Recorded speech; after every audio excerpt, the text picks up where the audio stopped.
I'm a feminist, but I currently have 5 half-read feminist books on my bedside table that I claim I don't have time to finish, but I do manage to finish the last chapter of Facebook every day. You go. I'm a feminist, but I can't watch live sport without crying. I've been to see some amazing live sport. Yeah. The atmosphere makes me instantly cry. And I went to watch my friend run the marathon, and we moved around so that we saw her at 5 different places, and I cried myself more dehydrated than her. Wow. Yeah, I had to have a little gel pouch. Yeah. I get that. I'm a feminist, but if I were dating Colin Firth, I'd definitely dress up as Elizabeth Bennet at random to surprise him and have sexually charged, awkward conversation over tea and buns, which in its way celebrates an archaic view of the binary, an outmoded and oppressive demonstration of gender norms, while wearing petticoats, then shagging.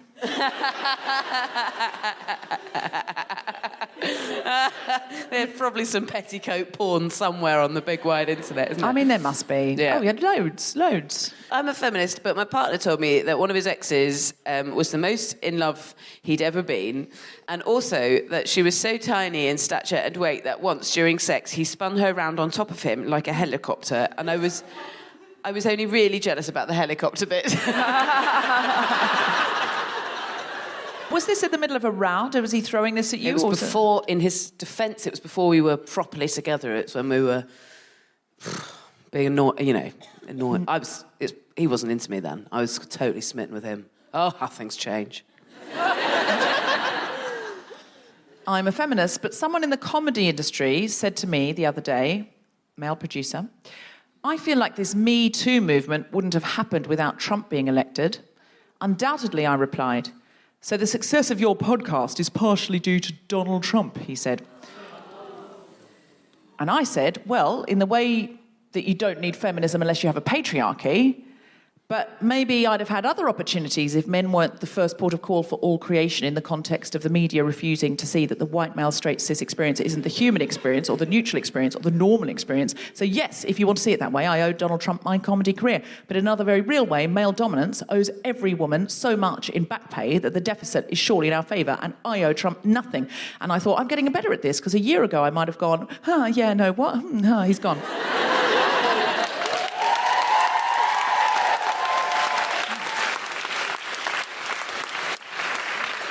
That was so brilliant. I'm not going to even try and compete. I'm just going to go for my silliest one. Go on. I'm a feminist, but recently, in front of a man, I found a griddle pan too heavy. To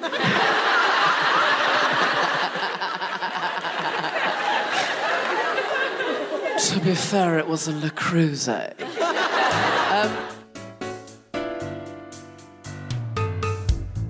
Live from King's Place in London, the Spontaneity Shop presents The Guilty Feminist with me, Deborah Frances-White, guest co-host Jessica Fostekew, and very special guest Matilda Leyser, talking about creativity.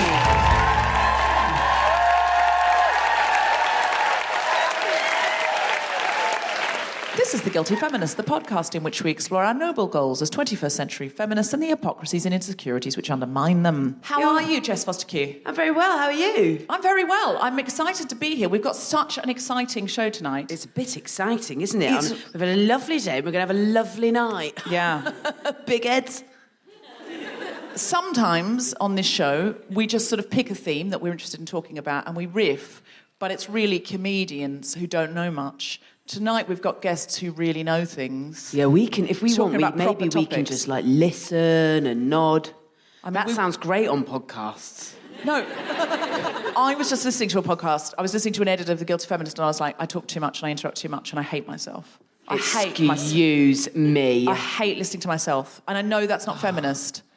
Most of the time I get over it. Yeah, get over it. Everyone wants to listen to you. No.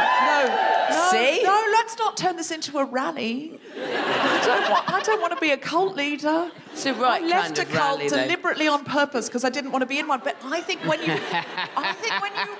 do think when you've left a cult, it's so easy to accidentally start one. Because You know how the structure works, Yeah. and you accidentally mimic it, and you replicate the structure. I genuinely do worry about it, because I had an improv group that we started doing improv classes, and then it just became a cult really quickly. Did it become a cult really I mean, quickly? no, it just had some of the And qualities also, of a cult. if you did ask me to come and live in a remote area with you and do all of your sexual biddings, I probably would. Noted. Sexual biddings. I don't know if I've ever had any sexual biddings, but I'd like to develop some now, Jess, so you can do I'm them. glad you've written it down, sexual I've bidding. written it down, because By the way, I just want to say as well, I haven't bought a pulley out because of any sort of bingo wing shame. I didn't know what the aircon sitch would be. Also, No, it's good. new. It's got fluff on it. Oh, And, that's a Jess Fostekew classic. Do you It know molts. Jess generally buys a power blouse when she comes on the show? I've bought a power pulley tonight. Yeah. And then the weather did this. I call her Power Blouse Fostekew. That's my wrestling name. Don't fuck with the power blouse. So today we're talking about creativity. How we can be creative in our feminism. Yeah. Because I think necessity is the mother of invention. Yeah. I mean, I didn't coin that. But because we are put under pressure as women in a male-dominated world, sometimes we have to be extra creative to get around things, to get where we need to go, because the hallways of power are designed to whiz through the dominant group. Male people, white people, straight people, cis people, non-disabled people. If you've hit a Venn diagram with any of those groups, because that's who runs things, you've basically won the lottery. If you're asking yourself or someone's asking you to be creative, what fascinates me about creativity is that request for it just shits on it. Yeah, it does shut it down, It needs doesn't it? to be, by your own doing, the pressure relieved off. I mean, I'm ruining my own bit of stand-up about it by saying it now Don't. succinctly like facts. For this, I've tried to think of some inventions. I haven't invented them, but I've had the ideas. Great, go for it. A way of making fingertips that are also pens. Not fussed? Fine. No, it just wasn't what I was expecting. A way of creating it, a way of sort of hooking your body up to your mind so that all of the activity you do in your dreams, it counts as real exercise. Oh. Well, apparently the brain doesn't know the difference. So if you practice sort of target practice or something like that, it's as good as doing it virtually. So if you did some revision in your sleep, you dreamt of revision, you would wake up cleverer in that topic. Yes, but I don't think it burns Bullshit. calories or builds muscle. No, that's why That's I've your invented invention. something. You've that yes-anded that. And that's why it's an invention, because it didn't already exist. Good, yeah, no, I see that now. See that now, Jess, yeah. This is some good brainstorming. I wish we had a whiteboard. And then the next one, but I don't know how many people... I know it would be handy for me, so it would be a very selfish invention.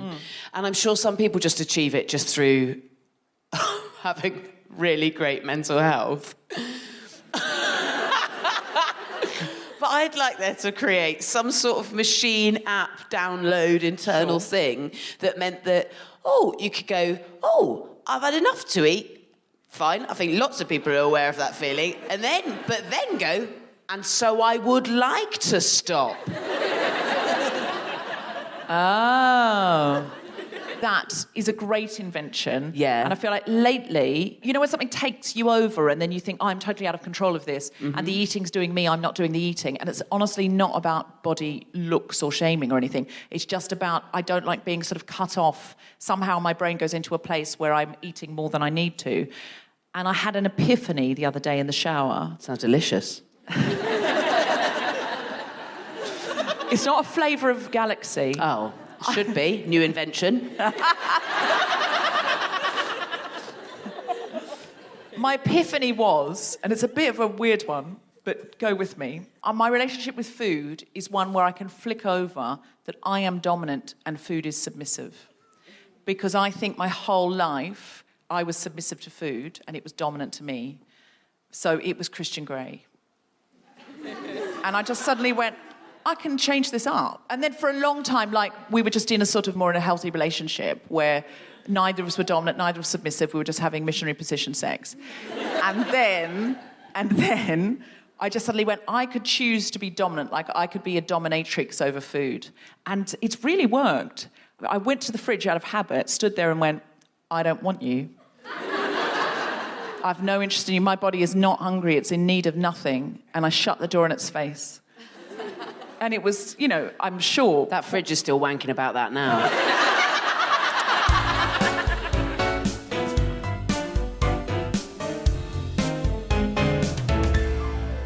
Friends, please, welcome to the stage, Deborah Frances-White! So I want to do a little exercise in creativity because I want to look at sort of how the brain works. So for the first part of this exercise, you're just going to point at things and say what they are. So sort of microphone, ceiling, person, chair, and try not to point at your friend and say wanker or something. Just hold that instinct back, but everything else, go for it. Okay, ready? Go. Floor, table, glass, bottle, wall, rail, light. Okay, that's easy. Shh, that one was easy. This is level 2. You're going to point at things and say the last thing you pointed at. Okay? So I'm going to show you. All right, I'm going to point at the floor, but I'm not going to say anything. Then I'm going to point at the ceiling and call it the floor. Ceiling, wall, person, chair, glass, Jessica Fostekew. Okay? Have you got it? All right. I'm going to start you off. Everyone point at the floor. Say nothing, then point at the ceiling and call it the floor. Point at something else and call it the ceiling. Keep going.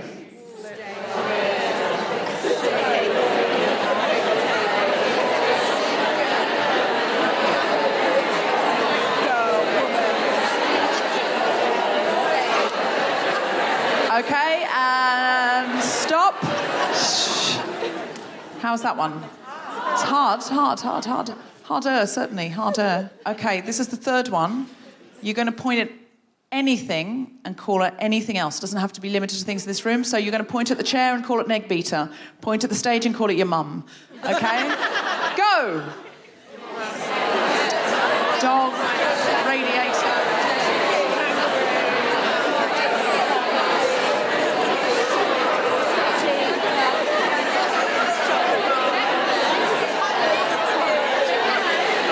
Okay, and stop. Shh.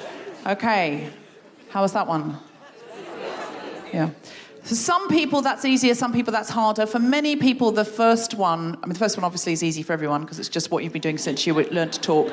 That's just to get into the rhythm. But the second one, for a lot of people, as they go on, they get the trick of it. Did anyone start to go, oh, hold on, I know how to hold ceiling in my head and then point at the chair and say ceiling. So you get better as you go on. The third one often gets harder as you go on. Did anyone start to find themselves running out of things? Yeah, and you think, oh, I've got nothing now. And it's an interesting one. Did anyone freeze up doing that one? Did anyone think, I got nothing? I got nothing. Yeah, really, really common. And the third one should be the easiest of all, because nothing can be wrong on that third one. Every answer is the right answer in that third one. If you point at that speaker, if you call it anything in the world other than a speaker, you are correct. But of course, that can be terrifying, because then all of the options are right. And when all of the options are right, you've got to choose one. And that's a creative act. And creative acts feel scary. That's why your mind goes blank. It's not that you can think of nothing, it's that you can think of everything. And now you've got to be a chooser, an inventor, and a creator. In the second one, you don't have to choose. If you point at the exit sign and then point at the stairs and call it anything other than the exit sign, you're wrong. So it's not a creative act, it's a memory act. And memory acts feel safer. Creative acts are much more frightening because we start to... Well, did anyone have that feeling of listening into what someone else was saying? And first of all, you said, cat, that's pretty good. And then you heard someone else say myxomatosis, and you thought, oh, shit. Good at this. Got nothing. Was anyone else intimidated by overhearing someone else say something? Did anyone think, man, they're good at this. This is the kind of thing, I'm not good at this. Because in your mind, myxomatosis is a better word than cat. We do believe that, because it's a longer word, some unusual words. That's good. We put a value on long and unusual. But tell that to Andrew Lloyd Webber, who made millions out of Cats the musical. and actually lost his shirt on Myxomatosis, the opera. It's too interesting an idea. Generally, the idea itself is nothing special. It's what we do with it. So what we do when we're doing this creative act is we start to create criteria for ourselves on what a good answer is. So we point at the chair and we think, I've just heard someone else come up with the Crimean War. I've got to think of something really good.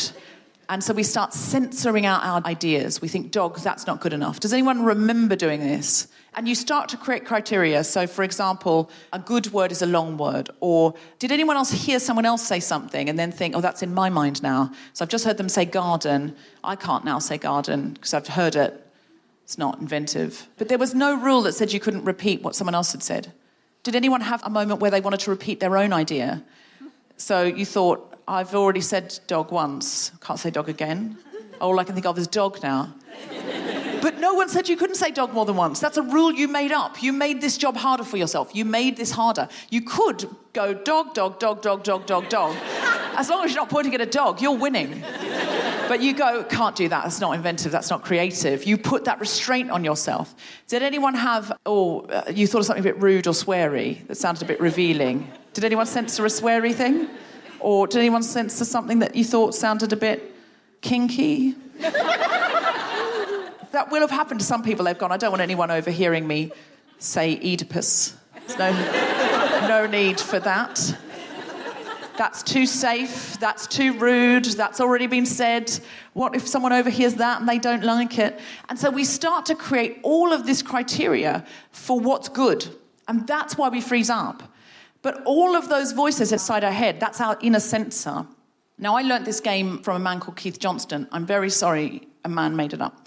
But he then taught it to a woman called Patty Stiles, who taught it to me. Yay. There was a woman in the mix. Two women in the mix there. Patty, me, Keith. We outnumber him. I think we found a way to make this feminist. But what I think it is it's the patriarchy inside our heads. The patriarchy inside our heads which says, it's not good enough. You're not being original enough. You're being rude. You're being vulgar. You should be better at this. It's a little patriarchal force inside our heads. And men have it too, but I often think women have it more loudly because we've been more marginalised and more oppressed and we've been allowed in fewer spaces. So we put higher standards on ourselves, as has been done to us structurally by the system.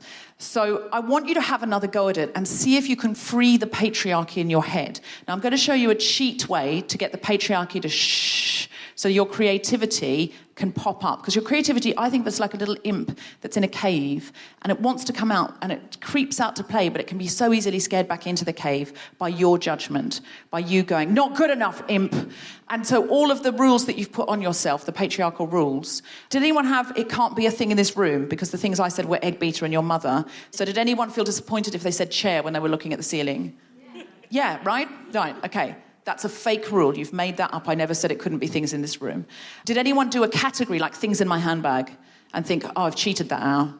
I've secretly got away with this. Yeah, things in your handbag are fine. You've just given yourself a search tool. If you put nothing in the Google search box and hit search, it won't go, every website in the world. It'll go, you've not been specific. Narrowing things down is a great way. So this is a great way to randomly narrow things down. You're going to use letters of the alphabet. So if I started with the letter A, I'd go apple, banana. Now, a bit of me doesn't want to say banana. Why? Why don't I want to say banana? It's fruit. It's not original. Okay? So a little bit of me goes, everyone's looking at me now, they're disappointed. They're going, apple and banana, same category. That's obvious bollocks. Obvious nonsense. What's wrong with banana? We've got a little gang there, apple and banana. And then childminder, dog, elephant, Friday, Ghostbusters. And see, when I start with the G sound, I don't know where I'm going. I just know if I make the G sound, something will come, because my brain knows lots of things that start with G, and it will offer me something. But if I make no noise at all, it'll give me nothing. It'll just let me look at the wall for ages. So the trick is to make the noise. So what am I up to? FG? Yeah. Hat rack, icicle, Justin Trudeau. Sweet. Okay, so you're going to play again. Just make the noise. Trust me, just make the noise. Worst case scenario, you go, bibble dot. You've invented a word. You're so creative. What if you just went, great. It's a noise. It's a lovely noise. There's no consequence to that happening. The stakes could not be lower. No one can hear you. Literally nothing bad can happen. So you're going to go again. Let's start with the letter P. And then you're just going to go, potato salad. Okay, so ready? Just make the P sound. Point at something. Q. I heard lots of people say Queen. Excellent. It's obvious. We've done it together. R. S. Oh, what was yours? Sugar. Sex. Anyone else over here? Shit. See, these words are being released now. All three of those are fears in different ways. I'm frightened of shit, sex, and sugar. And they're all my nemesis in a way. You're bringing true creativity to the table now. So when you go out there tomorrow, this afternoon, wherever you are, next time you're in a meeting, I just want you to open your mouth, start with a noise, see what comes out. Thank you very much.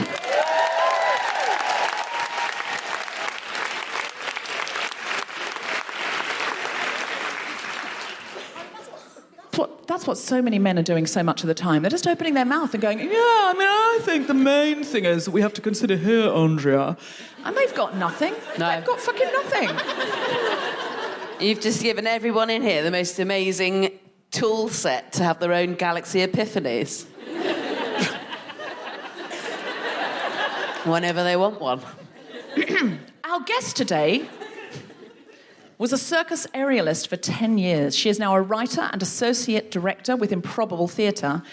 But she is here today because she is the founder of Mothers Who Make. She is literally the mother of invention. Put your hands together and make enormous guilty feminist woo-hooing noises for Matilda Leyser.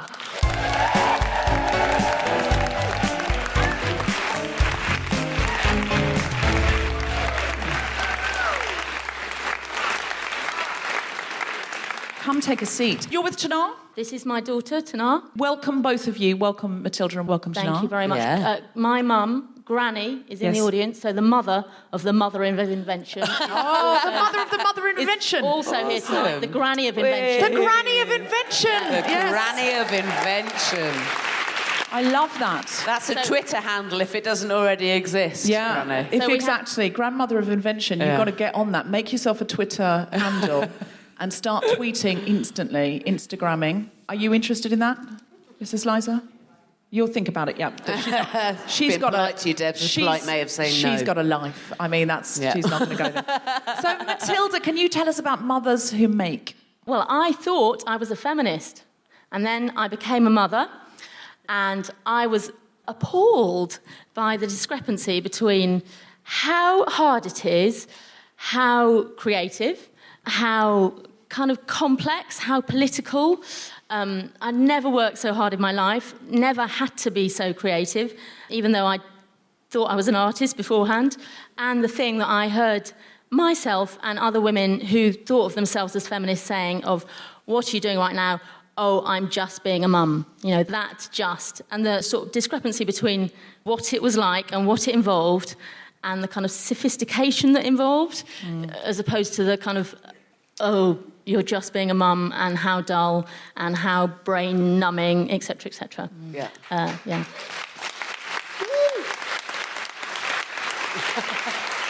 So, do you think it's a societal problem that we just don't value motherhood in the way that we should, or parenthood, or caring, or...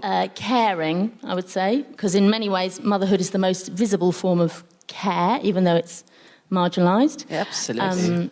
So, as somebody who did define myself as a feminist, somewhere I feel like my feminist guilt is around the fact that I'm being a full-time mum. And that shouldn't be something I feel guilty about, and yet part of me does. That's boggling, isn't it? The thing is, the patriarchy makes us feel like men's work is more important. And so I think when you have a baby, it's really easy for feminists to go, well, you'll be doing that part-time because you'll need to be playing in this arena mostly, won't you? Because you won't let feminism down by looking after your children.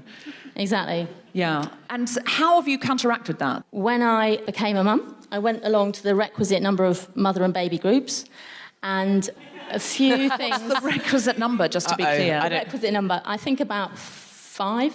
Right, good. Ever, Noted. right? I didn't count them all up. Okay. But yeah. Uh-oh, I think you might mean a week. Yeah. And you want to go? I noticed a few things. One was that women just inadvertently, we're there in theory to support each other and just ended up undermining each other a lot of the time by, is your baby sleeping through the night? Da-da-da. Yeah. So that was depressing. And then my daughter may want to go and see Granny. We'll see how we go. Your brother would kill to be in this position. Would he? Would be doing a song. We actually gave him a microphone for Christmas. Oh.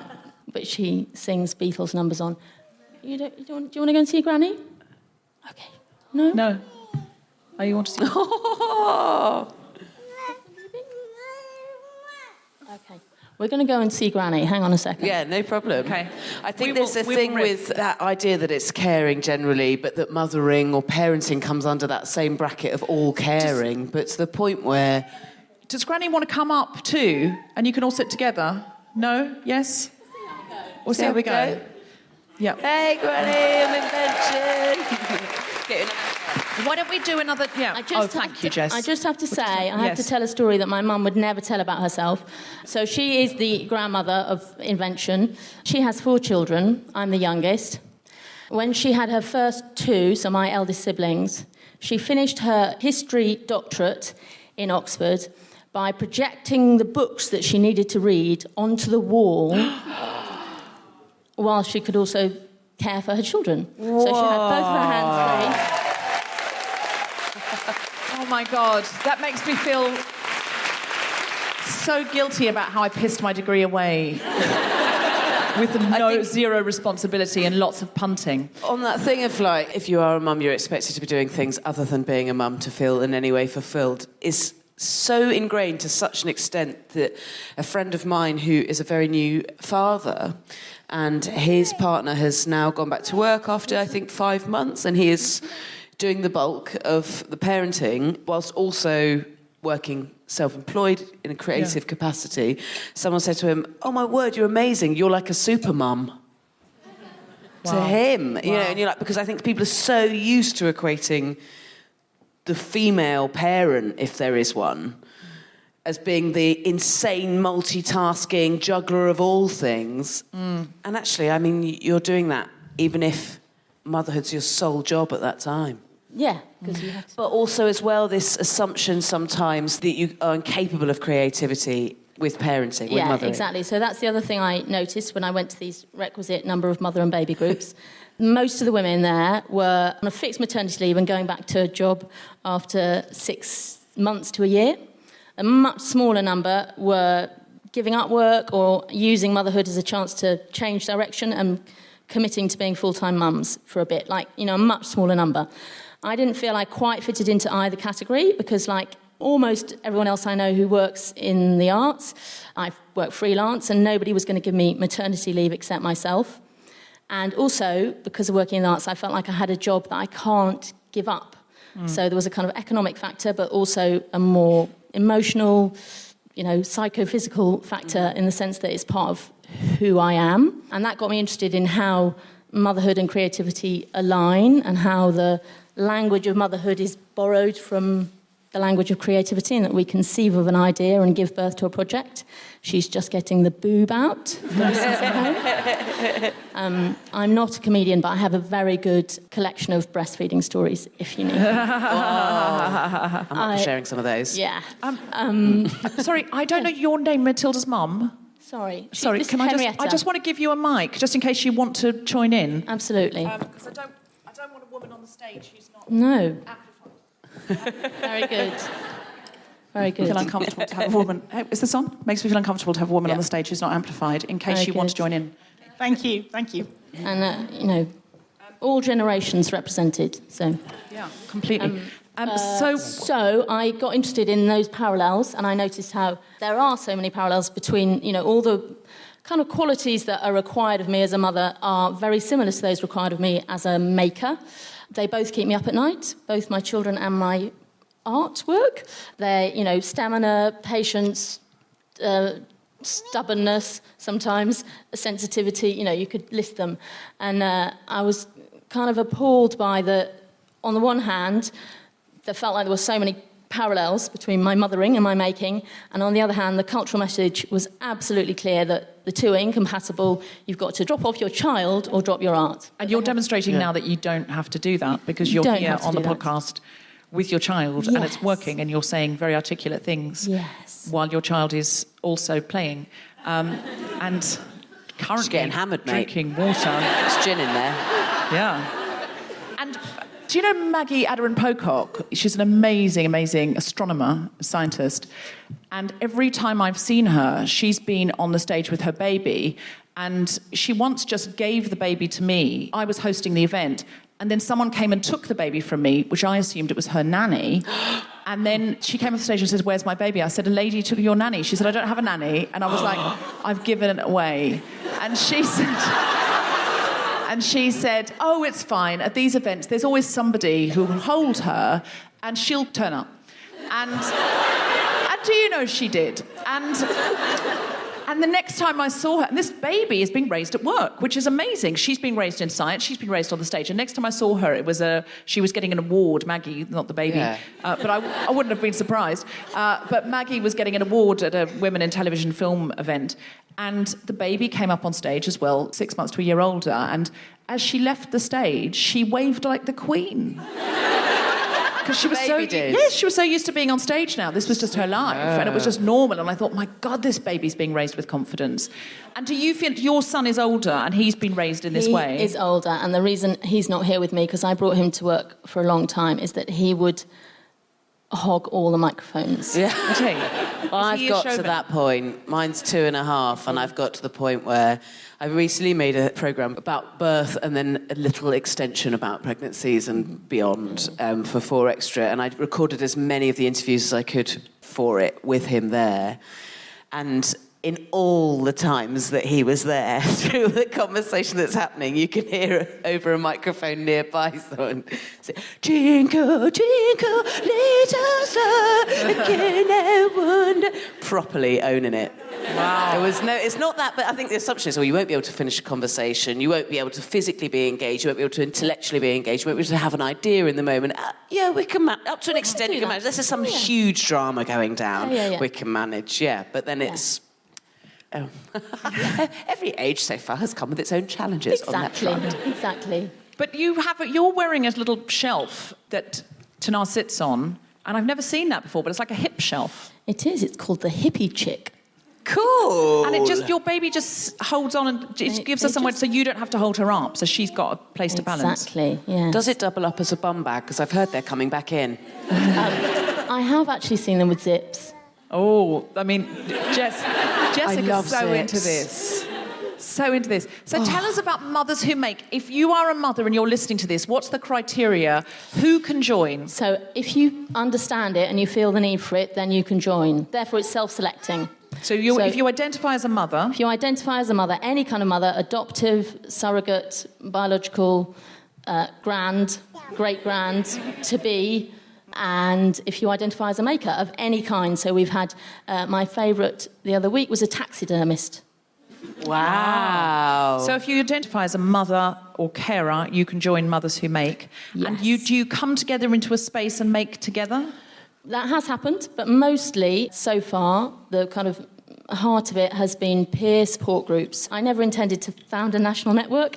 I started, having been to the requisite number of mother and baby groups and not found them to kind of satisfy, I started a small local group at Battersea Arts Centre, and word spread. And so there are now currently 8 groups around the country, with another 22 due to start during the course of the year. Wow. And they're all at arts-related venues, because another thing that I noticed was that with this kind of assumption that you had to drop your art or drop your child, one or the other, you've got to choose, that kind of split was paralleled in the spaces I was moving through when I became a mum. So I... she wants the mic. So there were spaces that were child-centred, in other words, playgrounds or 1 o'clock clubs, where the adults were literally on the margins. The children were in the middle and the adults were on the edge. And then there were other spaces like rehearsal rooms, meetings that I went to where the children just weren't there. And so they were adult-centred, and the children, apart from mine, were not welcome and not integrated. And it seemed to me that the missing thing was somewhere that was adult-centred, but where the children were welcomed and integrated. And that was something that was seriously lacking and that everyone would benefit from, so adults and children alike. So that's what Mothers Who Make groups attempt to model, and it's important that they happen in an arts-related venue so that a woman can, or somebody who identifies as, can have the experience of going to a venue that they would normally kind of be deemed professional, but when they're going there, they're being equally valued in their role as mother to in their role as maker, which is a rare thing, to be able to be visible in both roles at once. Yeah. It's amazing how many anecdotes I've heard of participants who literally feel they have to pretend that they're not mothers. Oh, I've had to do that. I mean, or I felt I've had to do that. Yeah. But also, I think what you're doing there says so many things. But one of them is that practical thing in terms of peering up, in the sense that. So if I get booked to do stand-up at a festival, which I'm doing lots of this summer, I'm actively looking for other comedians who I know are parents who will be doing that, so that we can say, right, can we all bring our kids to this? Because actually if you're not the only one doing it, if you're not the only one doing anything in a space, then it suddenly feels safer and you feel braver. And I think to hook people up in that sense, because I'm lucky in the sense, at least, that comedy is a community, and there's other things. Imagine if you're a taxidermist, you don't necessarily have loads of socials. But maybe they do. You tell me. That's an assumption. Yeah. And I'm sorry. Have you not heard about Get Stuffed? It's every other Friday night you go down to the Pizza Hut with the other taxidermists. You have a couple of pints and you talk about the squirrel you're working on. Get stuffed. Can I ask you as well, I read an amazing article that you wrote about how motherhood reshaped how you felt about your body. What positive things do you think motherhood can do for your physical self? Well, as you referred to, I used to be a circus aerialist, which has the identity in some ways of being an alternative. You know, circus, cool, sexy. But in other ways, it's a body-controlling industry. And it's got it's for better or worse, both, it's got more mainstream. So I was working in a body-controlling industry for 10 years. Even before that, I had chronic anorexia, and I managed, nobody would have looked at me and gone, oh, there's an anorexic. But it was there. And I would say, this is not I'm not recommending this as a cure, but motherhood did cure me of that. Motherhood is the best thing that's ever happened to me. And if I hadn't recovered to a certain extent, that wouldn't have happened to me at all. So that's one thing. And just, a completely different way of owning my body. So I think the article you read was one in which I objected to the phrase getting your body back, which is what women are meant to do after they've had a baby. And I felt like it gave me my body back. I mean, motherhood gave me my body in the sense that I was like, oh, yes, it doesn't belong to all those cultural ideals that are ridiculous. It's mine, and it can do this absolutely phenomenal thing of growing a person inside myself and then feeding him and her, them. That's being Superwoman, not the 22-inch waist. Wonderful.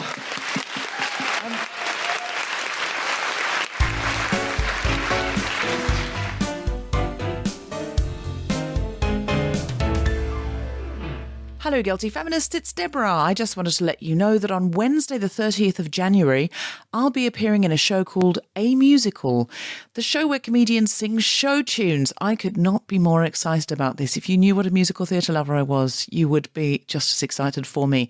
It's hosted by Jade Adams and Kiri Pritchard-McLean, and it is genuinely one of the most joyful shows I've ever seen. It's at the Backyard Comedy Club.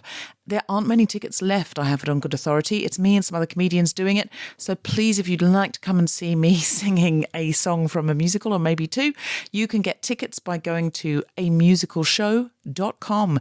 I am coming to Australia. Hello, down under. While there, I will be recording the Guilty Feminist podcast with some amazing guests and guest co-hosts at the Thornbury Theatre in Melbourne on Friday the 8th of February and Saturday the 9th of February. The 9th of February show went on sale and had almost sold out in the first day. So we're adding the 8th of February. So go and check it out at thornburytheatre.oztix.com.au to get tickets ASAP. And we will be in Sydney at the Factory Theatre on Friday, the 15th of February. There might be some more dates coming there too.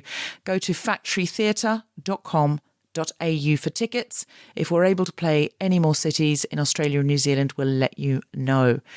When I get back, we will be recording a very special episode for International Women's Day on Friday, the 8th of March at the Barbican. And if you'd like tickets for that, go to membership.theguardian.com/events. It's going to be one of our big all singing, all dancing ones, so don't miss it. On the 26th of March, we will be back at Vicar Street in Dublin for another amazing show there. Can't wait to come back. Dublin, last time you brought a rock concert to a podcast recording. So excited for this. Get tickets by going to vicarstreet.ie. And we have our regular Guilty Feminist podcast recordings at King's Place in London on the 16th of January, 25th of February and 25th of March. Go to kingsplace.co.uk for those. And don't forget, the Guilty Feminist tour is coming live in May. These shows will not be recorded. They will be all singing. They will be all dancing. They will be some of the comedians from the Guilty Feminist that you know and love coming to your town for an enormous celebration extravaganza. The only way to see them is to see them live. We are going to be in Halifax, Birmingham, Hull, Newcastle, Salford, Ipswich, Colchester, Richmond, Southend, Cardiff, Cambridge, Aylesbury, Bournemouth, Oxford, Southampton, Sheffield, Coventry, Plymouth, Brighton, Leicester, Nottingham, Woking and Glasgow.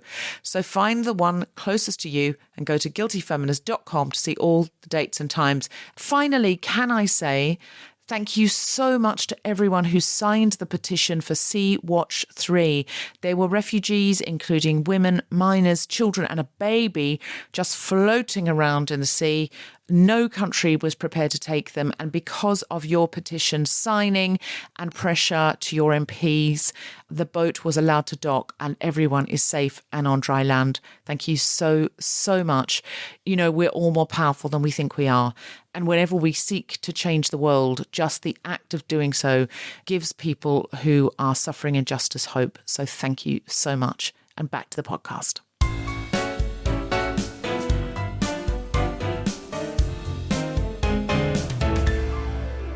Please welcome to the stage the wonderful, the magnificent, the only, the feminist. It's Jess Fostekew!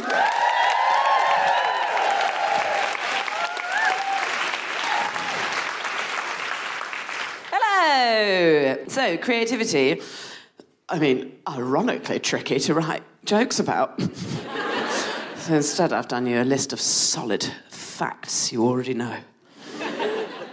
Not really. Creativity is fascinating, isn't it? I think it's one of the things that people assume sets humans apart from animals. But those people have clearly never met my friend's cats. They're brothers called Bob and Ted, and the lengths of invention that they will go to get fed is insane. They've levered open lids, they've got inside cupboards, and they can unpick locks. Like, they could beat the Crystal Maze. And this week they got into the food bin, which was in a cupboard locked. They got in. Not only did they eat what was in it, they then hid the leftovers and scraps inside the washing machine. So I think animals are pretty creative too. It's a funny thing, creativity. I think if you do comedy like I do, then it's just assumed you're a creative person generally. I've tried to wear quite a creative outfit today. I feel like one of the ways in which I'm most... well, it's creative in the sense that to urinate, you need to remove the entire thing. It's a onesie. I think they're meant to look quite sort of graceful, but you don't feel graceful when you're having a whittle at your friend's house and you're entirely disrobed. And then you're just looking out of a window into various neighbours' very busy gardens. Many realms of creativity, fashion's one in which I don't feel very well equipped at all. I don't follow fashion, not because I don't think it's important. I think it's very important. I don't. I don't follow fashion, actually, because I think it's making its way to me. I think fashion's going to get to me before I can get to it. And this is a newfound confidence because it's fashionable now to have holes ripped in the front of your trousers. Seen it? Yeah. I think it looks really nice. The younger you are, as I understand it, the less trouser you're allowed left. I have a 14-year-old half-sister who just has... The whole back is there and then just a couple of strings left, really, at the front. I have no issue with this whatsoever, nor do I with almost all things fashion. My only concern there is that there's all these people that have got trousers that were like that by accident. You know, perhaps they were ravaged by wolves or would regularly fall over, who at the time thought, I should probably bin those. I've got some pride in how I'm turned out. Those people are livid now because their day has come. And with that in mind, I've now become very confident that my day in the sun has come, and in terms of fashion creativity, because surely now it's only a matter of days before it's very fashionable, get in for me, to have holes in your trousers, but there, in your inside upper thigh, for listeners, that you've just naturally chub-rubbed away. Our day will have come, gapless women, where we can stand with a leg upon a table or chair in trousers that we've owned for more than a fortnight. Bring on that day! Here we were slagging off the Tories with their brand new power stance, but it turns out, actually, they were just desperately trying to get an extra month out of those pantaloons.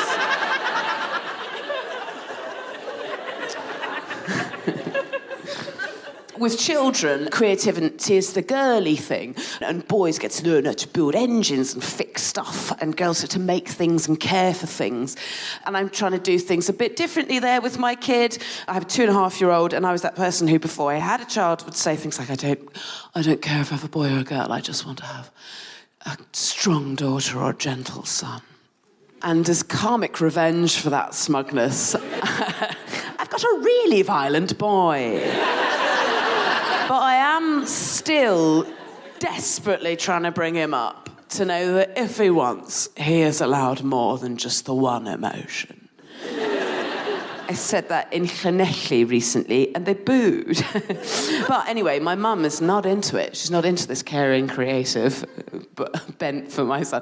Little subtle things, like when I bought him a doll to go with his toys, she, within a week, had supplied him with a large plastic digger.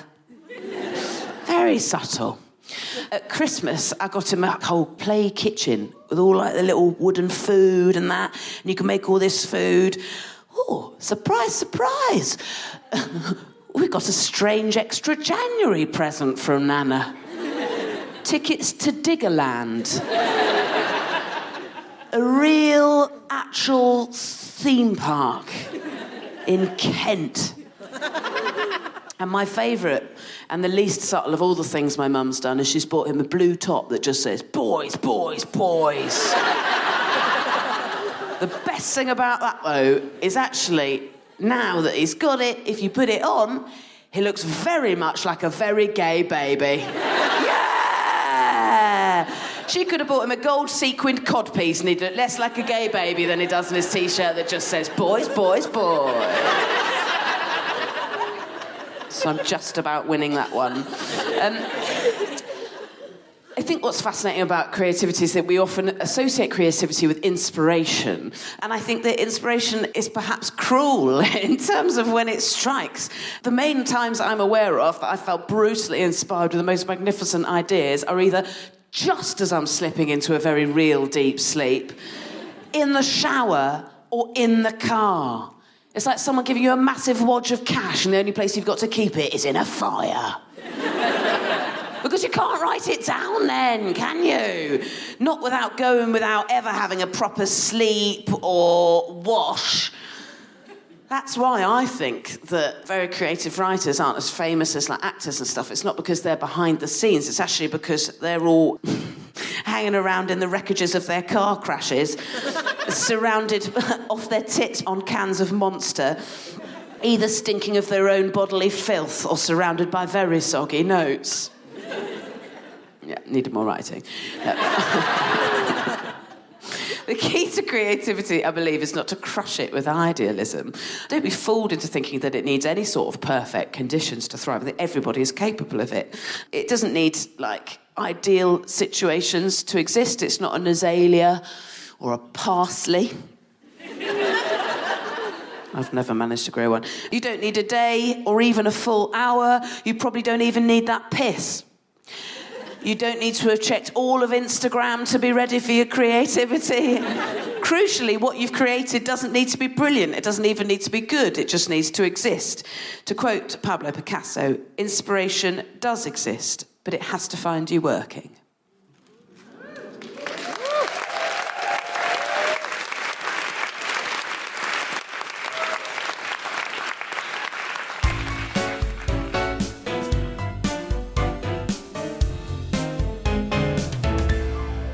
Does anyone in the audience have a question for Matilda or Harriet or Tanar?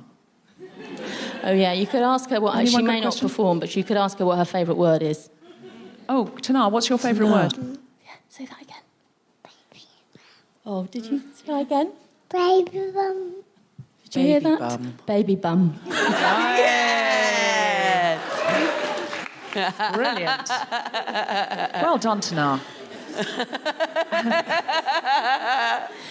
It's the first thing I hear in the morning.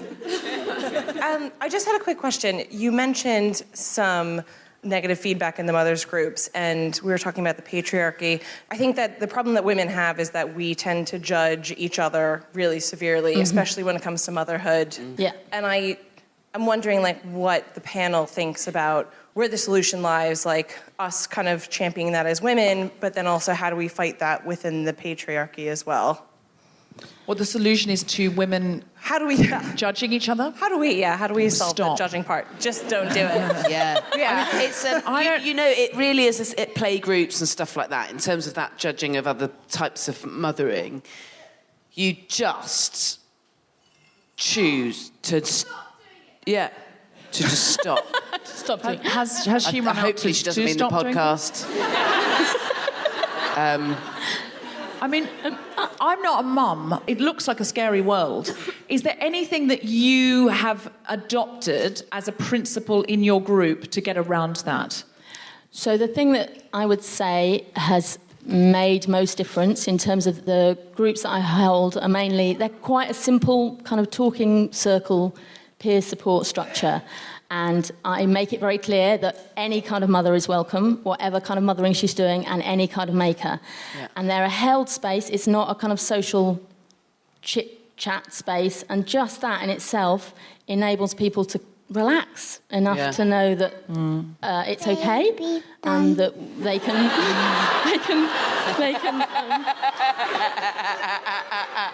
I'm not even If you are listening at home, Tanar has just added a heckle baby bump. very good. Henrietta, is there anything we should know? Because I feel like you know more than any of us, and you haven't said anything. Just tell us any advice for being a woman, being a feminist, being a mother. What have you got? One's about just do it all. Do it all. Do it all. Okay. Wonderful. Thank you.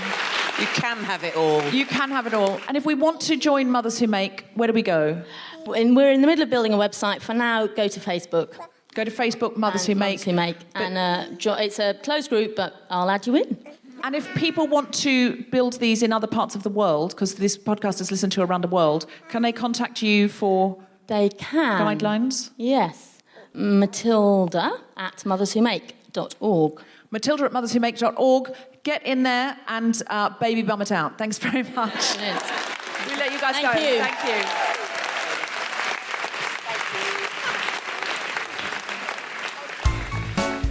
You have been listening to The Guilty Feminist with me, Deborah Frances-White, guest star host Jessica Fostekew, and our very special guests, Matilda Leyser, Henrietta Leyser, and Tanar. The recording engineer was Chris Sharp. The music music was by Mark Hodge. The producer was Tom Zielinski for The Spontaneity Shop. Thanks to Zoe, Jacob, Sally and everyone at King's Place, as well as all of you for listening.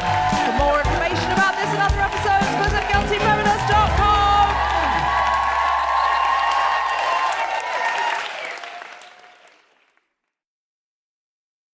Do you have anything else to say to sum up? Sum up with something witty. Oh, you've made this... Well, earlier, this is a lot of pressure, but earlier you basically said that I could say absolutely anything at this point and it would sound creative. So, hashtag sexual bidding, hashtag galaxy epiphany, hashtag get stuffed. Hashtag baby bum. Hashtag baby bum.